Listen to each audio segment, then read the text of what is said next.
Assalamualaikum warahmatullahi wabarakatuh. Perkenalkan, saya Rifki dari gelombang 7 angkatan 47 kelompok 3 Strik Navigasi Tipe A kelas 3 Tarakan. Baiklah, di sini saya akan menjelaskan tentang wawasan kebangsaan dan bela negara serta 3 tokoh inspiratif yang mampu mencerminkan nilai-nilai bela negara. Wawasan kebangsaan adalah konsepsi cara pandang yang dilandasi akan kesadaran diri sebagai warga dari suatu negara, akan diri dan lingkungannya di dalam kehidupan berbangsa dan bernegara.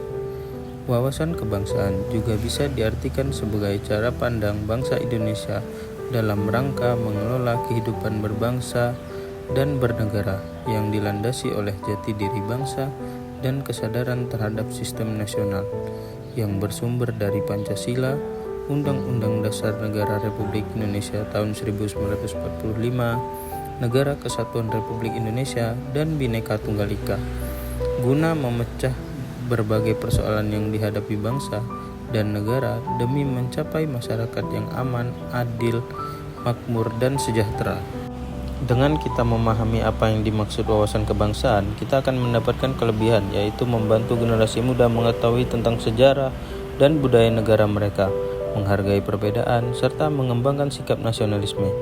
Pertama, wawasan kebangsaan akan membantu generasi muda mengetahui detail tentang sejarah dan budaya bangsa mereka.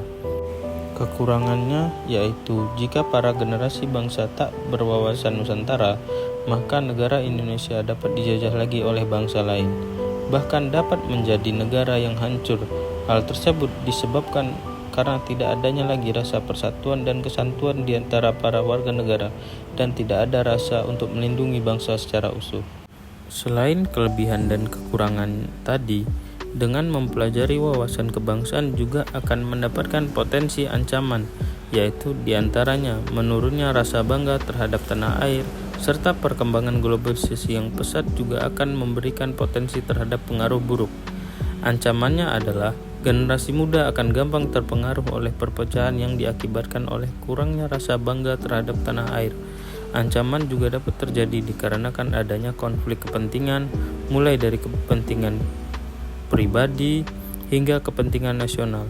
Contohnya, masih maraknya korupsi, kolusi, dan nepotisme di negara ini. Selanjutnya adalah bela negara. Bela negara adalah tekad, sikap, dan perilaku serta tindakan warga negara baik secara perseorangan maupun kolektif dalam menjaga kedaulatan negara, keutuhan wilayah, dan keselamatan bangsa dan negara yang dijiwai oleh kecintaannya kepada Negara Kesatuan Republik Indonesia yang berdasarkan Pancasila dan Undang-Undang Dasar Negara Republik Indonesia tahun 1945. Dalam video kali ini, saya akan memberikan 3 tokoh inspiratif yang hidup di masa sekarang yang menunjukkan nilai-nilai bela negara. Yang pertama yaitu Bapak Jenderal TNI Purnawirawan Haji Prabowo Subianto. Nilai-nilai bela negara yang ditunjukkan oleh beliau yaitu indikator cinta tanah air. Jiwa patriotisme terhadap bangsa dan negaranya tidak perlu diragukan lagi. Yang kedua, indikator sadar berbangsa dan bernegara, berpartisipasi aktif dalam organisasi kemasyarakatan, profesi maupun politik.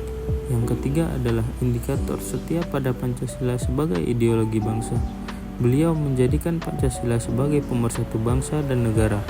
Yang keempat adalah rela berkorban untuk bangsa dan negara. Beliau bersedia mengorbankan waktu, tenaga, dan pikirannya untuk kemajuan bangsa dan negara. Yang kelima adalah kemampuan awal bela negara yang ditunjukkan dengan adanya sikap memiliki kecerdasan emosional dan spiritual serta intelijensia. Yang selanjutnya adalah Bapak Dr. Andes Insinyur Haji Muhammad Basuki Hadi Mulyono yang menjabat sebagai Menteri PUPR. Nilai-nilai bela negara yang ditunjukkan oleh beliau yaitu cinta tanah air, memberikan kontribusi pada kemajuan bangsa dan negara. Yang kedua adalah sadar berbangsa dan bernegara, yaitu berpikir, bersikap, dan berbuat yang terbaik bagi bangsa dan negara. Yang ketiga adalah setia pada Pancasila sebagai ideologi bangsa, yaitu mengamalkan nilai-nilai Pancasila dalam kehidupan sehari-hari. Yang keempat adalah rela berkorban untuk bangsa dan negara, yaitu berpartisipasi aktif dalam pembangunan masyarakat, bangsa, dan negara. Yang kelima adalah kemampuan awal bela negara yang ditunjukkan dengan sikap senantiasa bersyukur dan berdoa atas kenikmatan yang telah diberikan Tuhan Yang Maha Esa. Selanjutnya adalah pemain sepak bola Saint Etienne J. Patinama. Pemain sepak bola yang kelahiran Belanda, memiliki keturunan dari seorang ayahnya yang berasal dari Maluku, yaitu bermarga Patinama. Nilai-nilai bela negara yang bisa diambil dari Saint Patinama adalah yang pertama, cinta tanah air, yaitu jiwa dan raganya bangga sebagai bangsa Indonesia. Yang kedua adalah sadar berbangsa dan bernegara, yaitu menjalankan hak dan kewajibannya sebagai warga negara sesuai dengan peraturan perundang-undangan yang berlaku. Yang ketiga yaitu setia pada Pancasila sebagai ideologi bangsa, yaitu yakin dan percaya bahwa Pancasila sebagai dasar negara. Yang keempat adalah rela berkorban untuk bangsa dan negaranya, bersedia mengorbankan waktu, tenaga, dan pikirannya untuk kemajuan bangsa dan negara. Yang kelima adalah kemampuan awal bela negara, yaitu gemar berolahraga. Demikian yang bisa saya sampaikan.